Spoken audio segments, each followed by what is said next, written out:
Pilgrim's Progress, Part 2, the 8th stage. When they left the shepherds, they quickly arrived at the place where Christian met with Turnaway, who lived in the town of Apostasy. Therefore, Greatheart, acting as their guide, reminded them of Turnaway. He said, "This is the place where Christian met with one Turnaway, who carried with him the character of his rebellion on his back. And concerning this man, I have to tell you, he would not listen to counsel from anyone. Once he started to abandon his faith, no persuasion could stop him. When he came to the place where the cross and the scepter were, he met with one who told him to look at them. Instead, he only gnashed his teeth, stamped his feet, and said he was determined to return to his own town. Before he came to the gate, he met with Evangelist, who offered to lay hands on him and to turn him into the way again. But this Turnaway resisted him. In fact, he showed much violent hatred towards him, and then made his way over the wall and so escaped his hand. The pilgrims went on considering this, and when they reached the place where Little Faith had been robbed, they came face to face with a man who had his sword drawn, and his face was covered with blood. Greatheart asked, "Who are you?" The man said, "My name is Valiant for Truth. I am a pilgrim on my way to the celestial city. Now, as I was in my way, there were 3 men who attacked me and offered me 3 options. The first was to join with them. The second was for me to go back from where I came, and the third was to decide whether or not I was ready to die right then and there. If they say, 'Come with us, let us lie in wait for blood, let us ambush the innocent without cause, let us swallow them up like Sheol, even whole as those who go down to the pit, we will find all kinds of precious wealth, we will fill our houses with spoil, throw in your lot with us, we shall all have one purse." Proverbs 1, verse 11 through 14. To the first I answered that I had been true to my faith for a long time, and so they could not expect me to join with the thieves. Then they demanded my answer to the second option, and I told them that I had found no disadvantage in the place from where I had come, and that I had not abandoned it at all. It was just that I found it no longer suitable to me, and in fact very unprofitable for me. So I had forsaken it for this way. Then they asked me for my response to the third option. I told them my life was valuable and dear, and that I would not give it away lightly. Besides that, I told them they had no authority to offer such choices to me. I warned them that if they planned to interfere, they did so at their own peril. Then these 3, namely Wildhead, Inconsiderate, and Pragmatic, drew weapons, and I also drew mine. So we started to fight, and it was 1 against 3. The battle raged for more than 3 hours. As you can see, they left upon me some of the signs of their valor, and I also marked them with some of mine. They just now left. I suppose they might have heard you coming and so took off.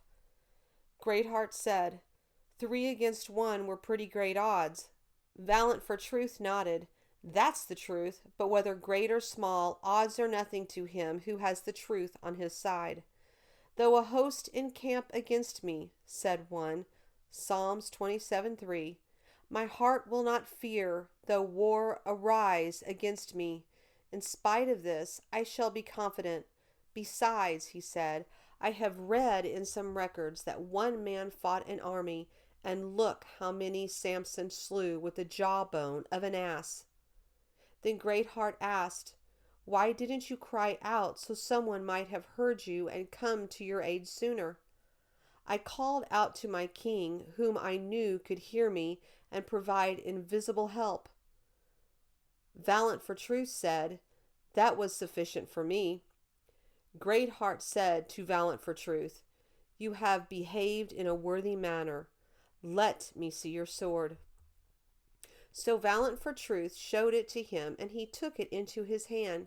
He studied the blade closely for a moment and said, Aha, it is a straight Jerusalem blade. Valiant for Truth nodded and said, That's right, it is. Let a man have one of these blades with a hand to wield it, and skill to use it, and he may venture upon an angel with it. He has no need to fear holding it, as long as he knows how to apply it. Its edge will never blunt. It will cut flesh and bones, and soul and spirit and all. For the word of God is living and active and sharper than any two-edged sword, and piercing as far as the division of soul and spirit, of both joints and marrow, and able to judge the thoughts and intentions of the heart. Hebrews 4, verse 12. You fought a long time, Greatheart said. I am surprised you didn't grow weary. I fought until my sword clung to my hand. The two melded as if a sword grew out of my arm. When the blood ran through my fingers, I fought with the most courage. Greatheart said, You have done well. You have resisted to the point of shedding your blood while striving against sin. Come, you shall live along with us, for we are your companions. Then they took him in, washed his wounds, and gave him what they could from what they had, to refresh him, and from that point they traveled together. Now as they went on, Greatheart was delighted in Valiant for Truth, for he found him to be one who worked well with his hands, who provided help to the pilgrims who were feeble and weak. As they traveled, Greatheart enjoyed his company and asked him about many things. He started out asking what country he was from. I am from Darkland, he said. I was born there, and my father and mother are still living there. Darkland, Greatheart said. Isn't that located along the same coast as the City of Destruction? Yes, it is, and the thing that caused me to come on pilgrimage was this. We had a man by the name of Mr. Telltruth come into our area, and he told us about what Christian had done and how he left the City of Destruction. He told about how he left his wife and children and had taken up a pilgrim's life. It was also reported how he had killed a serpent that had resisted him in his journey, and how he reached his intended destination. Mr. Telltruth also told about the welcome he received at all his Lord's lodgings, especially when he came to the gates of the celestial city, about how he was received with the sound of trumpets by a company of shining ones. He also told about how all the bells in the city rang for joy as his reception, and about the golden garments with which he was clothed, along with many other things that I shall refrain from relating right now. In a word, the story of Christian and his travels as I heard it filled my heart with an urgency to follow after him. My father and mother wanted me to stay with them, but I just could not do it. So I left them, and I have come this far on my way. Greatheart asked, You came in at the gate, didn't you? Yes, for the same man also told us that it will all be for nothing if we did not begin by entering this way at the gate. Greatheart went to Christiana and said, Look at how the testimony of your husband's pilgrimage had spread abroad far and near. Valiant for Truth looked at Christiana with wide eyes. You mean to say that this is Christian's wife? Greatheart nodded. Yes, she is. He also gestured to the young men and said, And these are his 4 sons. Valiant for Truth could not hide his surprise. What? They are all going on a pilgrimage too? Greatheart smiled. Yes, they truly are following after their father. It gladdens my heart, Valiant for Truth said. Can you imagine how joyful Christian will be when he sees his entire family who wouldn't go with him when he left, but who will enter in after him at the gates into the celestial city? Without a doubt, it will be a comfort to him, Greatheart said, for next to the joy of seeing himself there, it will be a joy to meet his wife and children there. As long as you brought that up, please, I'd like to hear your opinion about that. Some question whether we shall know or another when we are there. Greatheart asked, do you think when they arrive that they shall know themselves then, or that they will rejoice to see themselves in that blessedness? And if they should know themselves in this way, why wouldn't they know others and rejoice in their welfare also? And since relatives are our kin, though that relationship will be suspended there, why wouldn't it be rational to conclude that we shall be more glad to see them there than to see that they are lacking? Well, I can see where you stand on this. Do you have any more to ask me about how I first came on a pilgrimage? Yes, Greatheart said.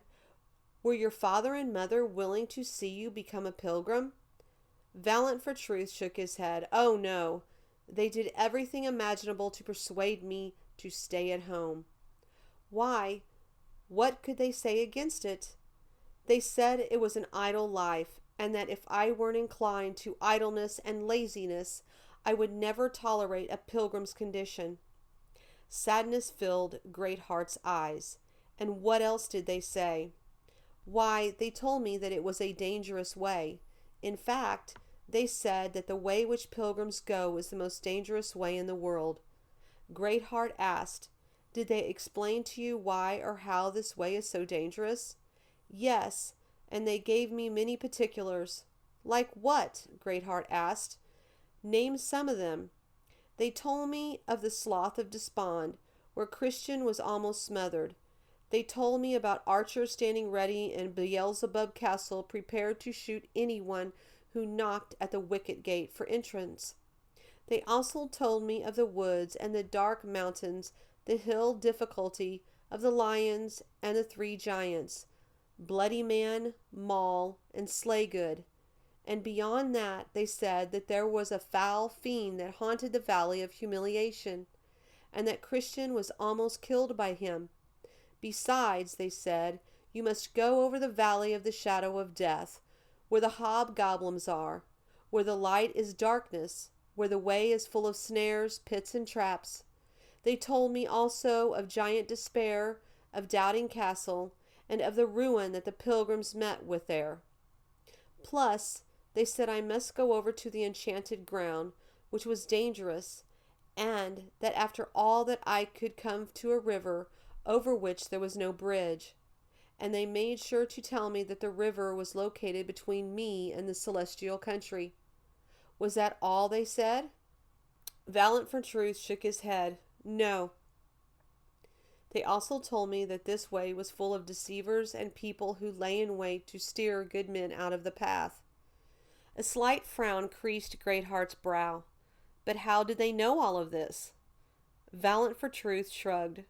They told me that Mr. Worldly Wiseman waits along the way, ready to deceive any who come along. They also said formality and hypocrisy also continually on the road, as well as others like Bunyan's, Talkative, and Demas. They said if any of these met up with me, they would capture me, and if I escaped them, they said the flatterer would catch me in his net. They also told me that if I met up with green-headed ignorance, I would imagine I was headed to the gate, but instead I'd be following him back into the hole in the side of the hill and made to go the byway to hell. I am sure that was enough to discourage you, Greatheart said. Was that all they had to say? Valiant for Truth shook his head. No, there is more. They also told me about many who from a long ago had tried to follow the way and had actually gone a great distance to see if they could find any evidence of the glory so many had talked about so much. According to them, those people came back again saying they had been fools for taking one step on the path. Plus, they named several more who had done this, including obstinance and pliable, mistrust and timorous, turnaway, and old atheist. In fact, they had listed several more, making sure to explain that some of them had gone quite far to see what they could find, but not one of them found a single advantage to follow the way. Did they say anything more to discourage you? Greatheart asked. Yes, Valiant for Truth nodded. They told me about a man by the name of Mr. Fearing, who was a pilgrim, and how he found his way so lonely that he never found a time that he felt comfortable. They also talked about Mr. Despondency, who had almost been starved along the way. And I almost forgot this, but they talked about Christian too.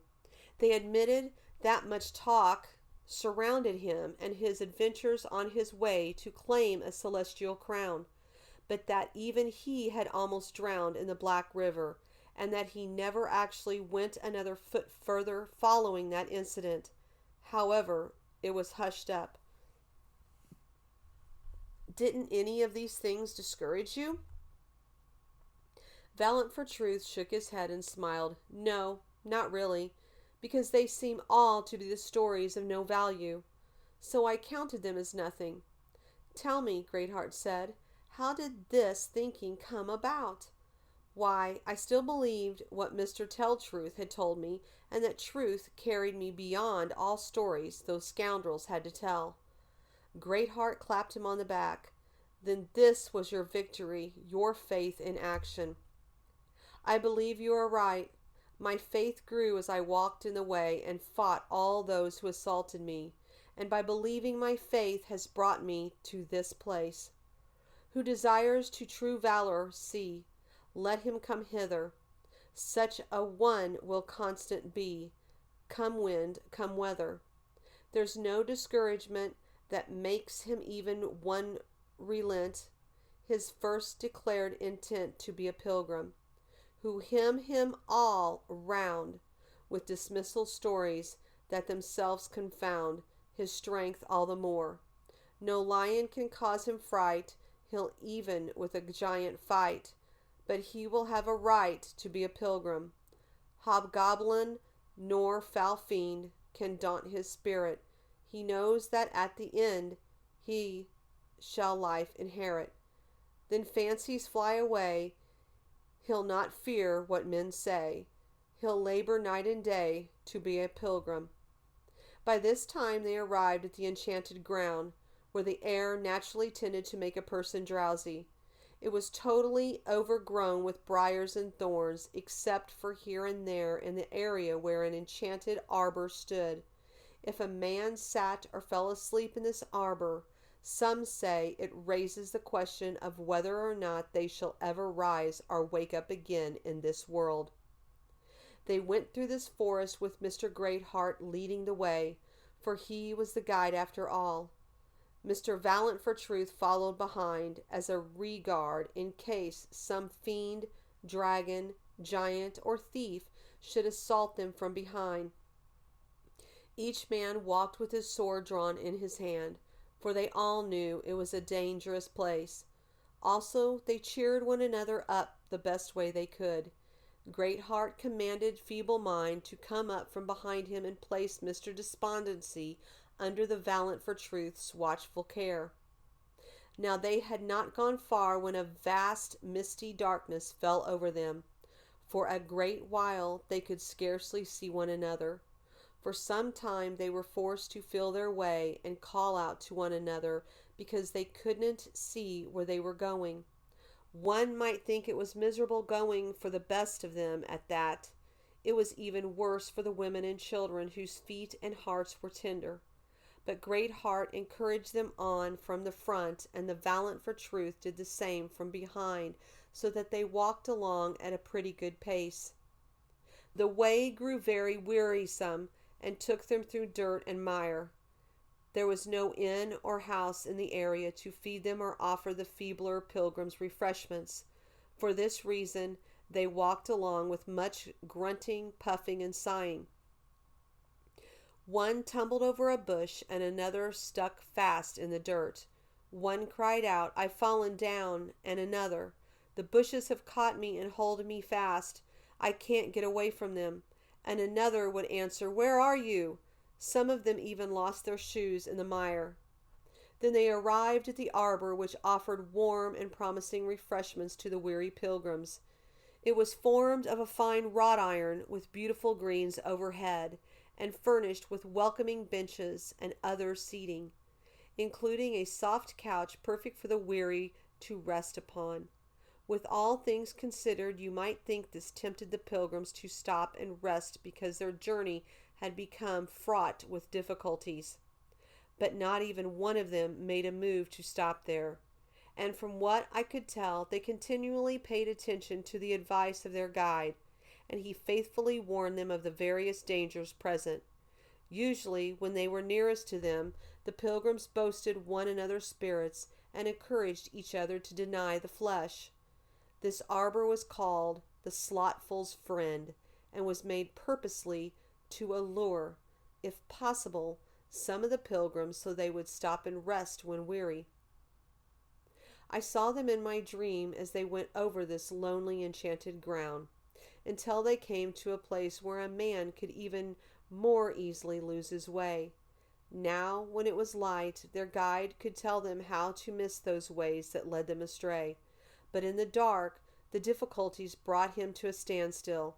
He had a map of all ways leading to or from this celestial city in his pocket, so he lit a light to view the map, or his book, which told him to be careful and to make a right-hand turn. And if he had not been careful to check his map, they would in all probability have been smothered in the mud, for just a little before them at the end of the cleanest way was a pit.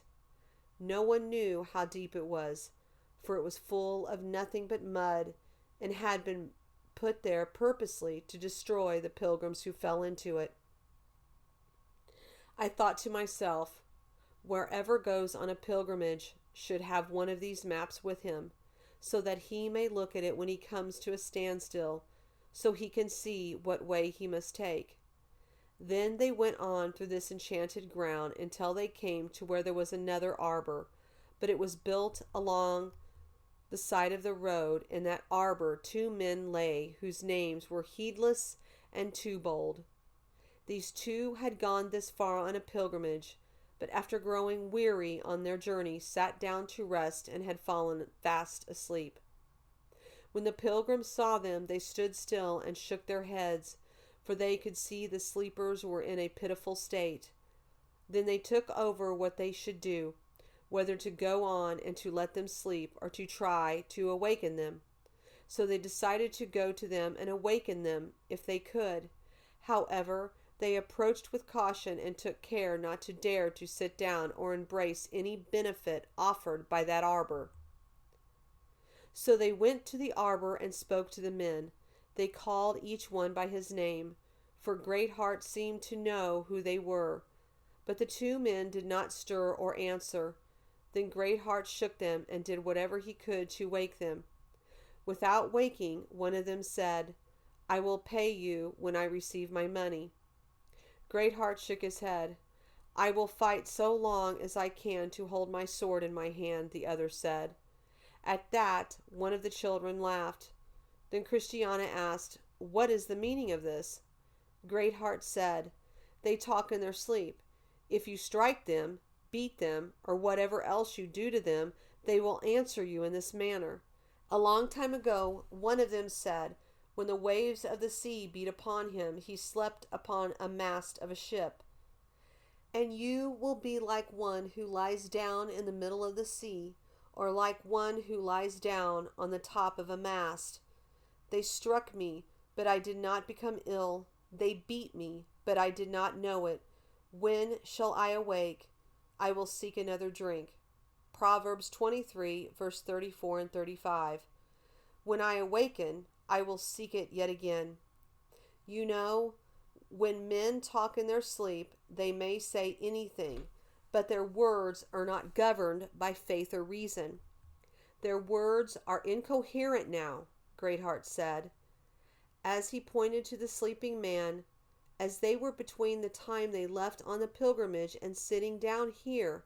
The harm of it is that when thoughtless, unobserving people go on a pilgrimage, the odds are 20 to 1 that they end up like this. For this enchanted ground is one of the last refuge the enemy has to use against pilgrims. As you see, it is strategically located among at the end of the way to be most advantageous against us. For the enemy thinks, when will these fools be most ready to sit down? It is when they are weary. And when they are most likely to be weary, it is when they are almost at their journey's end. Therefore, I say the enchanted ground is placed so near to Beulah land that it is near the end of their race. Therefore, let pilgrims be attentive and observant, or what has happened to these men here will happen to them, and none can awaken them. The pilgrims desired to go continued on their journey, and with trembling asked their guide to light a lantern so they might travel the rest of the way with the help of the light. So he lit the lantern, and it helped them to see the rest of this way, even though the darkness was very great. So we have the prophetic word made more sure, to which you do well to pay attention as to a lamp shining in a dark place, until the day dawns and the morning star arises in your hearts. 2 Peter 1, verse 19. But the children began to grow very weary, and they cried out to him who loves pilgrims and asked him to make their way more comfortable. When they walked a little further, a wind arose that drove away the foggy mist, and the air cleared. They could see that they were at the edge of the enchanted ground, and that they were within the way walking where they should. Plus now they could see one another better. When they were almost at the end of this ground, the continuous sound of a voice could be heard just ahead of them, and it raised much concern. They went on and looked for the source, and they found a man upon his knees, with hands and eyes lifted up. They thought he was speaking earnestly to the one who was above, but as they drew closer they realized they could not make out what he said. So they tiptoed softly until he had finished. When the man finished, he got up and began to run towards the celestial city. Then Greatheart called after him, saying, "Hello, friend, may we accompany you?" "That is, if you are going to the celestial city, as I suppose." The man stopped and waited for them to catch up with him. But as soon as Mr. Honest saw him, he said, "I know this man." Valiant for Truth said, "Please tell me who he is." "He is someone who comes from the area where I used to live," Mr. Honest said. "His name is Standfast. He is certainly a proper and good pilgrim." So they came up to one another, and Standfast said to Old Honest, "Hello, Father Honest, is that you?" "Yes," he said, "it is me."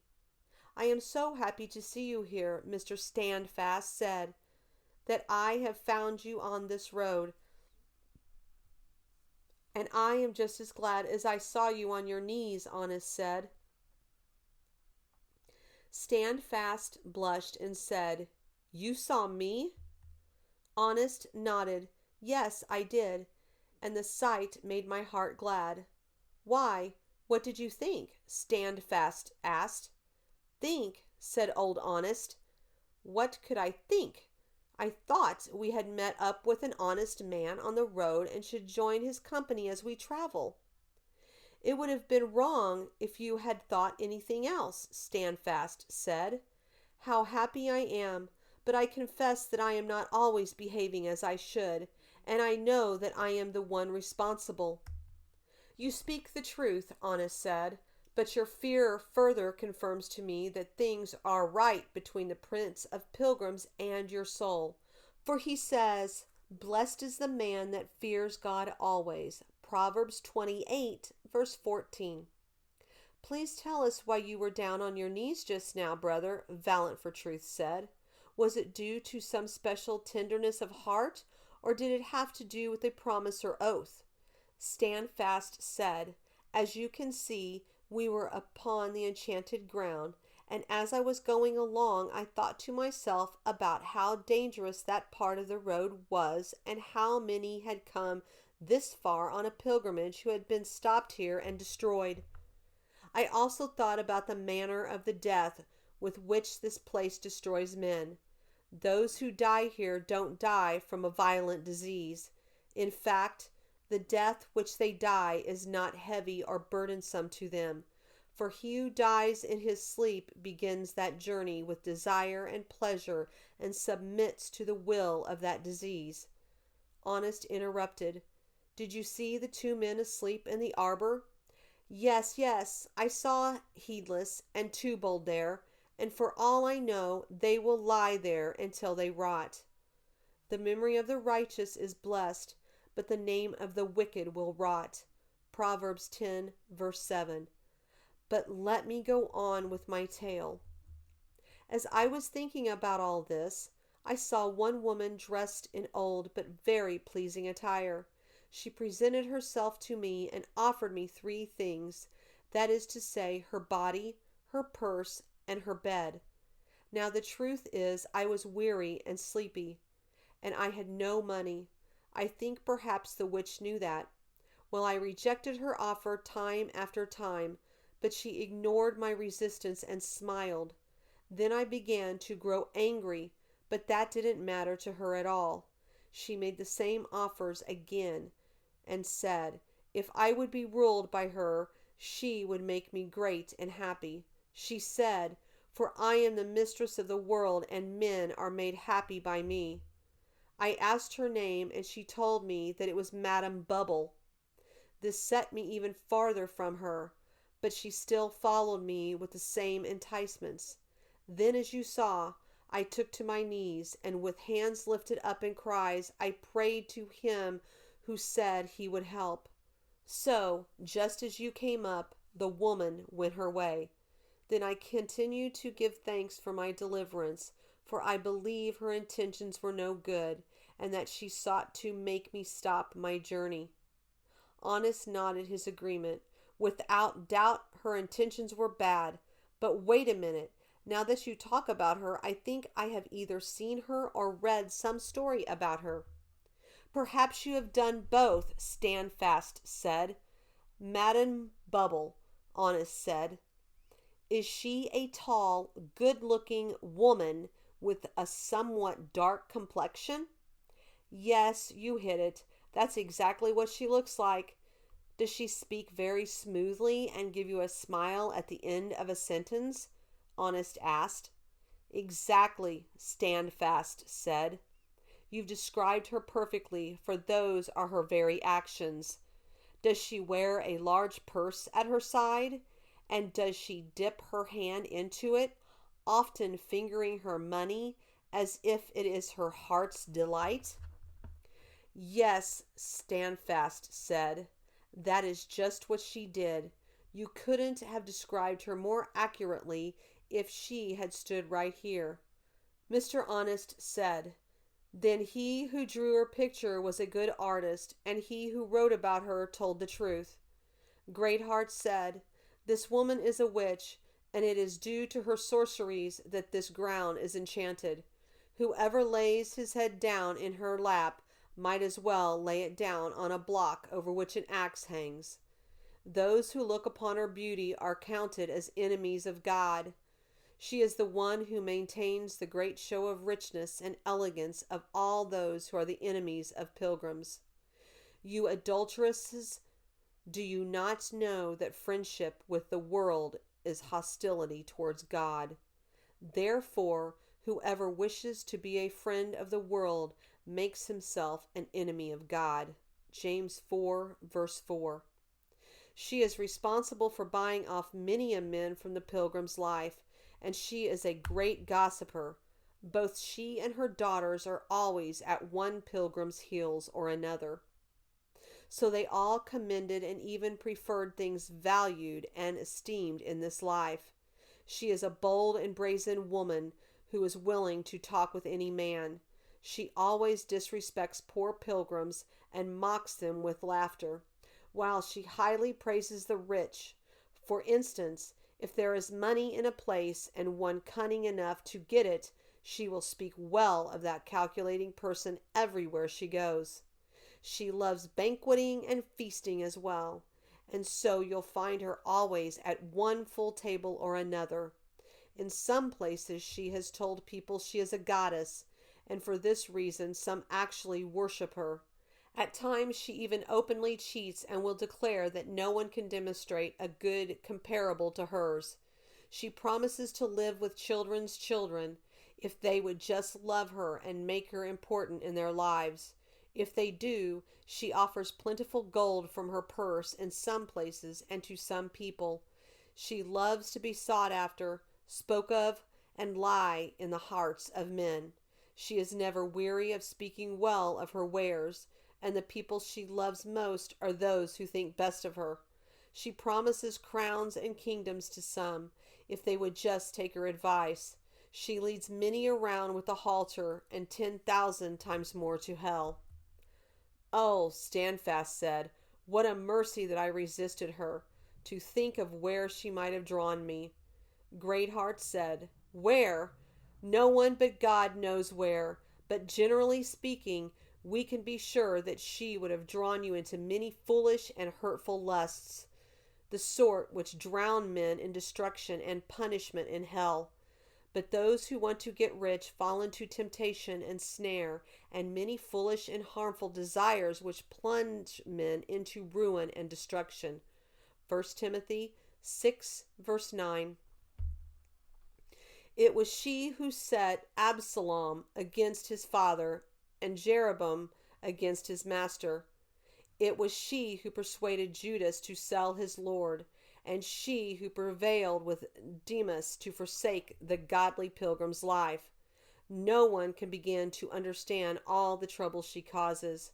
She brings about clashes between rulers and subjects, parents and children, neighbor and neighbor, a man and his wife, a man and himself, and even between the flesh and the spirit.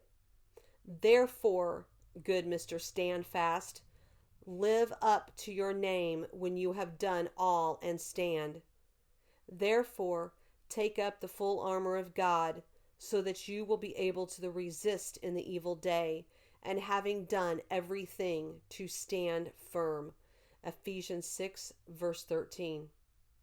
At this discussion, a mixture of joy and trembling broke out among the pilgrims, but in the end they broke out and sang, what danger is the pilgrim in? How many are his foes? How many ways there are to sin? No living mortal knows. Some in the ditch are pulled aside, and can lie struggling in the mire. Though some shun the frying pan, do leap into the fire. After this I watched until they came into the land of Beulah, where the sun shines night and day. Here the weary pilgrims decided to rest a while, because pilgrims belonged more to this country than in any in this world, and because the orchards and vineyards there belonged to the king of the celestial country. They were permitted to boldly use any of his things. After a short time they were refreshed, for the bells rang and the trumpets sounded a melody continually. Even though they did not sleep, they were refreshed as if they had a sound night's sleep. Those walking in the streets raised their voices and shouted, more pilgrims have come to our city. One answered, and many have crossed over the river and were let in at the golden gates today. They raised their voices again, saying, a legion of shining ones have just come to town. By this we know there are more pilgrims upon the road. Here they come to wait for them, for we are ready to comfort them following all their sorrow. The pilgrims got up and walked here and there as they listened to the heavenly noises filling the streets, while celestial visions delighted their eyes. In this land they heard nothing, saw nothing, felt nothing, smelled nothing, and tasted nothing offensive to their stomach or mind. They only tasted of the water of the river which they were to cross over. They thought it tasted a little bitter to the palate, but it proved to be sweeter as it went down. In this place there was a record kept of the names of those who had been pilgrims in olden times. Along with this record was an account of the history of all the famous acts they had done. The topic of many conversations dealt with the river and its ebb and flow, and how this had affected pilgrims who previously crossed over the river. Some crossed over when the river was almost dry, while it had overflowed its banks for others. The children of the town went into the king's garden and gathered fragrant flowers for the pilgrims, and with much affection brought them to the pilgrims. Aromatic camphor also grew here, along with nard, saffron, calamus, and cinnamon, with all the trees of frankincense, myrrh, and aloes, along with all the chief spices. The pilgrims' bodies were anointed and their chambers perfumed while they stayed there, so as to prepare them to go cross the river when the appointed time arrived. Now, while they stayed there and waited for the appointed time, a message arrived from the celestial city and created quite a buzz throughout the town. It contained an important matter for Christiana, the wife of Christian the pilgrim. The one delivering the message asked where she could be found, and he was directed to the house where she was. There the messenger delivered this message: "Hello, good woman. I bring you news that the Master calls for you and expects that you should stand in his presence clothed in immortality within the next 10 days. When he had read this letter to her, he gave her a sure token that he was a true messenger and was come to bid her make haste to be gone. The token was an arrow with a pointed sharpened with love, let easily into her heart, which by decrees wrought so effectively with her that at the time appointed she must be gone." When Christiana saw that her time had come and that she was the first of this group to be called to cross over, she called for Greatheart, her guide. She told him about the message and that he encouraged her, saying he was happy to hear the news and that he would have been just as glad if the message had come for him. Then she asked for his advice on how to prepare for her journey. So he told her exactly what to do, and that those being left behind would accompany her to the riverside. So Christiana called for her children and gave each of them her blessing, and told them she took comfort that they each bore the mark of their master on their foreheads, and that they had kept their garments so white. She was also glad to have them with her at this time. Lastly, she donated to the poor what little she owed, and commanded her sons and daughters to be ready for a time when the messenger would come for them. When she had spoken these words to her guide and her children, she called for Valiant for Truth. To him she said, "Sir, you have shown yourself true-hearted every place you go. Be faithful unto death, and my king will give you a crown of life. Do not fear what you are about to suffer. Behold, the devil is about to cast some of you into prison, so that you will be tested, and you will have tribulation for 10 days. Be faithful until death, and I will give you the crown of life." Revelations 2, verse 10. "I will also ask that you keep an eye to my children. If you see them grow faint-hearted, speak to them and encourage them, including my daughters, my sons' wives." Then Mr. Standfast she gave a ring, and she called for old Mr. Honest, and said of him, "Behold, an Israelite indeed, in whom is no deceit." John 1, verse 47. He said, "I wish you a beautiful clear day when you set out for Mount Zion. I shall be glad to see you go over the river without getting your feet wet." But she answered, "Wet or dry makes no difference to me. I just long to be gone, no matter what the weather is like for my journey. I have a plenty of time to sit down and rest and dry off once I get there." Then Mr. Ready to Halt walked into the room to see her. She said to him, "Your journey to get here has been fraught with difficulty, but that will make your rest all the sweeter. Watch and be prepared, for the messenger may come for you at a time when you least expect him. Ready to Halt left the room and came in Mr. Despondency and his daughter, much afraid.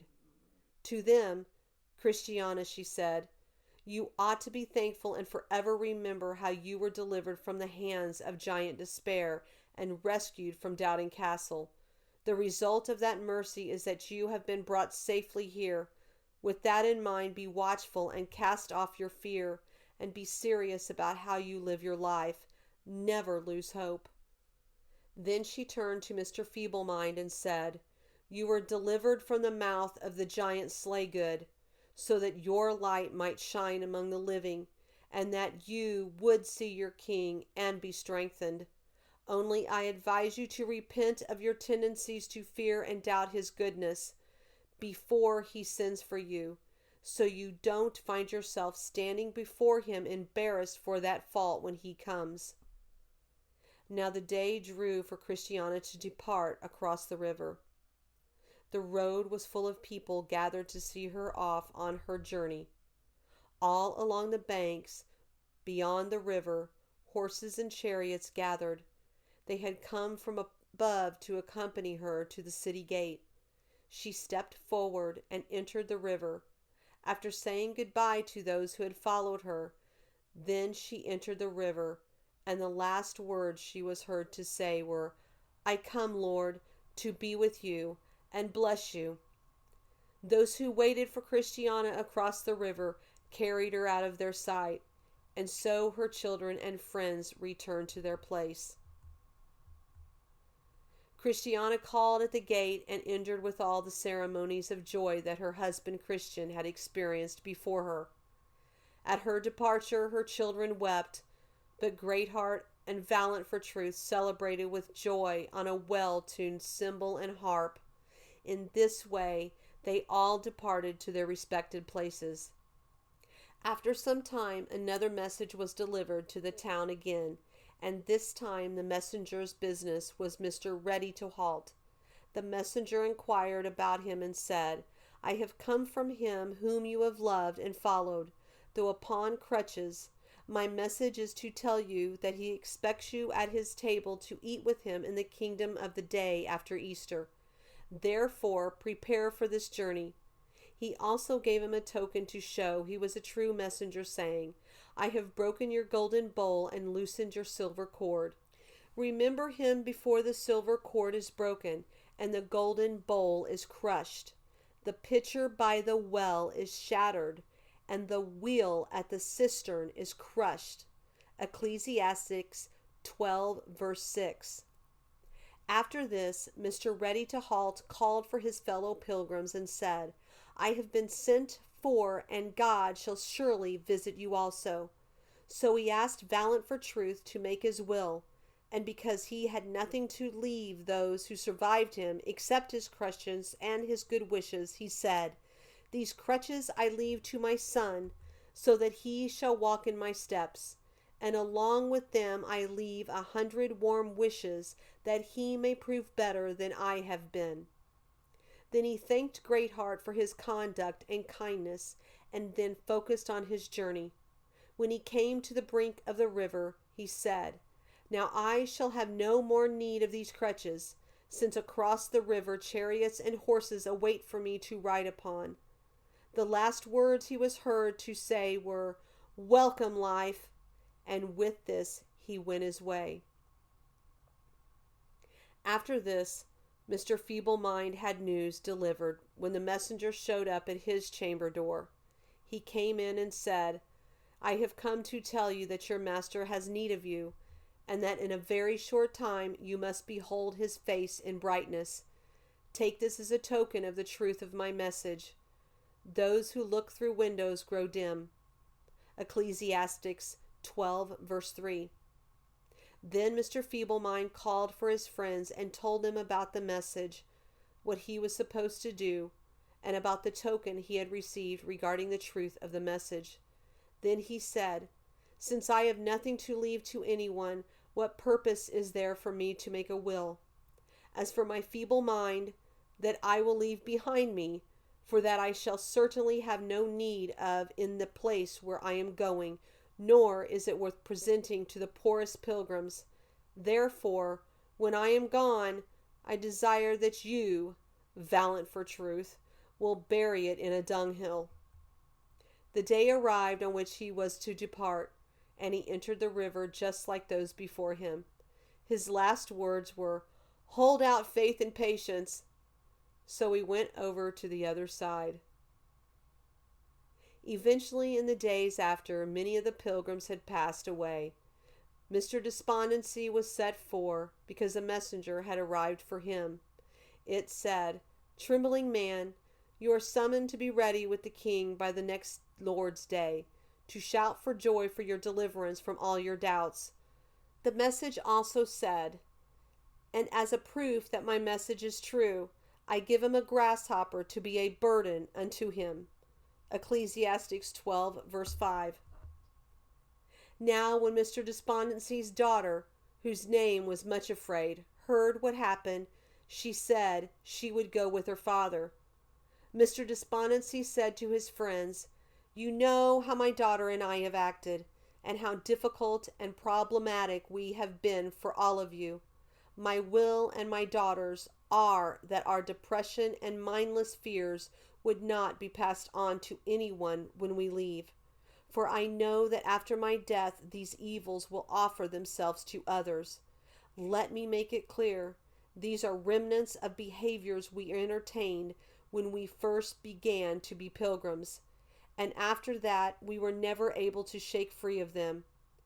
After we depart, they will walk about like ghosts, seeking to entertain the thoughts of pilgrims. For our sakes, don't let them do it. Instead, shut the doors on them."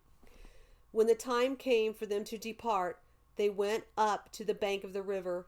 The last words of Mr. Despondency were, "Farewell, night. Welcome, day." His daughter went through the river singing, but no one could understand her words. Then after some time another messenger arrived in the town asking for Mr. Honest. He came to the house where Honest lived and delivered this message: "You are commanded to be ready in 7 days to present yourself before your Lord at his Father's house. And for proof that my message is true, I deliver this token. All the daughters of song will sing softly." Ecclesiastics 12, verse 4. Once he received the news, Mr. Honest called for his friends and said, "I am about to die, but shall make no will. As for my honesty, it shall go with me. Let any who live after I am gone be told of this." When the day of his departure arrived, he prepared to cross over the river. At that time, the river overflowed its banks in some places, but Mr. Honest, in his lifetime, had spoken to one good conscience to meet him there, and there he was ready to lead him his hand, and he helped him over. The last words of Mr. Honest were, "Grace reigns." And in this way, he left the world. After this, it was widely announced that Valiant for Truth received a summons by the hand of the same messenger. He also received a token that summons was true, that his pitcher was broken at the fountain. Remember him before the silver cord is broken, and the golden bowl is crushed. The pitcher by the well is shattered, and the wheel at the cistern is crushed. Ecclesiastics 12, verse 6. When Valiant for Truth understood the message was true, he called for his friends. He let them know he had received a summons. "I am going to my father's. Even though I arrive here with great difficulty, I don't regret any of the trouble I had to live through to get here. I give my sword to the one who follows me in my pilgrimage, and my courage and skill to the one who can get it. My marks and scars I carry with me as a witness that I have fought his battles, and now he will be my rewarder." When the day came for him to cross the river, many accompanied him to the river bank. He stepped into the water and said, "O death, where is your sting?" 1 Corinthians 15, verse 55. And he went deeper, and he said, O death, where is your victory? 1 Corinthians 15:55. So he passed over the river to the sound of the trumpets waiting him to the other side. Then a summons arrived for Mr. Standfast. This is the same Mr. Standfast whom the rest of the pilgrims found praying upon his knees in the enchanted garden. The messenger stood there as Mr. Standfast opened the message and stood reading the contents. The message told him he must prepare for a change of life, for his master was no longer willing for him to serve from so far away. This Mr. Standfast was put into a muse and thought quietly about what the message meant. The messenger said, You needn't doubt the truth of my message, for here is a token of the truth contained in it. Your will is broken at the cistern. Remember him before the silver cord is broken, and the golden bowl is crushed. The pitcher by the well is shattered, and the wheel at the cistern is crushed. Then the dust will return to the earth as it was, and the spirit will return to God who gave it. Ecclesiastics 12, verse 6 and 7. Mr. Standfast called to Greatheart, who was their guide, to come near. To him he said, Sir, although it was not my fortune to be in your good company during most of the days of my pilgrimage, I have to tell you that since I met you, you have been beneficial to me. When I left my home, I left behind a wife and 5 small children. Let me request that when you return, for I know you return to your master's house in hopes that you may conduct more pilgrims as guide, that you send a message to my family and let them know all that has happened and will happen to me. Especially be sure to tell them of my happy arrival to this place as well as my present and blessed condition. Also be sure to tell them about Christian and Christiana, his wife, and how she and her children came after her husband. Tell them about her happy end and about where she is now. I have next to nothing to send to my family, unless it be my prayers and tears for them. You can let them know about this, if perhaps they succeed. When Mr. Standfast had set these in order, the time came for him to hurry to the river. When he arrived on the river bank, the water was very calm. So when Mr. Standfast stepped into the water, he stood there for a while and talked with his companions who had accompanied him there. This river had frightened many, and I admit thoughts of it had often frightened me. But now as I stand here, I think about how my feet are standing on the very ground upon which the feet of the priest who carried the Ark of Covenant stood as Israel crossed through the Jordan. And the priest who carried the Ark of Covenant of the Lord stood firm on dry ground in the middle of the Jordan, while all Israel crossed on dry ground, until all the nation had finished crossing the Jordan. Joshua 3, verse 17. The water certainly tastes bitter and feel cold to the stomach. Yet the thoughts of what I am going to and the party that awaits me on the other side warm my heart like a glowing coal. I see myself at the end of my journey with my hard days behind me. I am going to see that head which was crowned with thorns, and that face which was spit upon for me. Until now, I have lived by faith based on what I have heard, but now where I go, I shall live by sight, and shall be with him in whose company I delight myself. I have loved to hear my Lord spoken of, and wherever I have seen the print of his shoe in the earth, I have longed to follow in his steps too. His name has been as sweet to me as honey pot, and more fragrant than any perfume. His voice has been pleasing, and I have longed to see his face more than more people desire sunlight. I gather his words for my food and for my antidotes against my weaknesses. He has held me and kept me from my iniquities, and he has strengthened my steps in his way. While he talked about these things, his countenance changed, and he bowed and said, Take me, for I come to you. And suddenly he could no longer be seen by those standing along the side of the river. Along the opposite bank, it was glorious to see the area filled with horses and chariots, with trumpeters, pipers, singers, and players strumming stringed instruments to welcome the pilgrims as they went up and followed them in at the beautiful gate of the city. As for Christiana's children, the 4 boys that Christiana brought, with their wives and children, I can't tell you about them in detail, for I didn't stay there.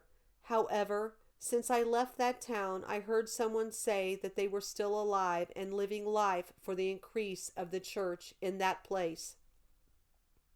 In the future, if I have the opportunity to go that way again, I may give those who desire it an account of what I haven't mentioned here.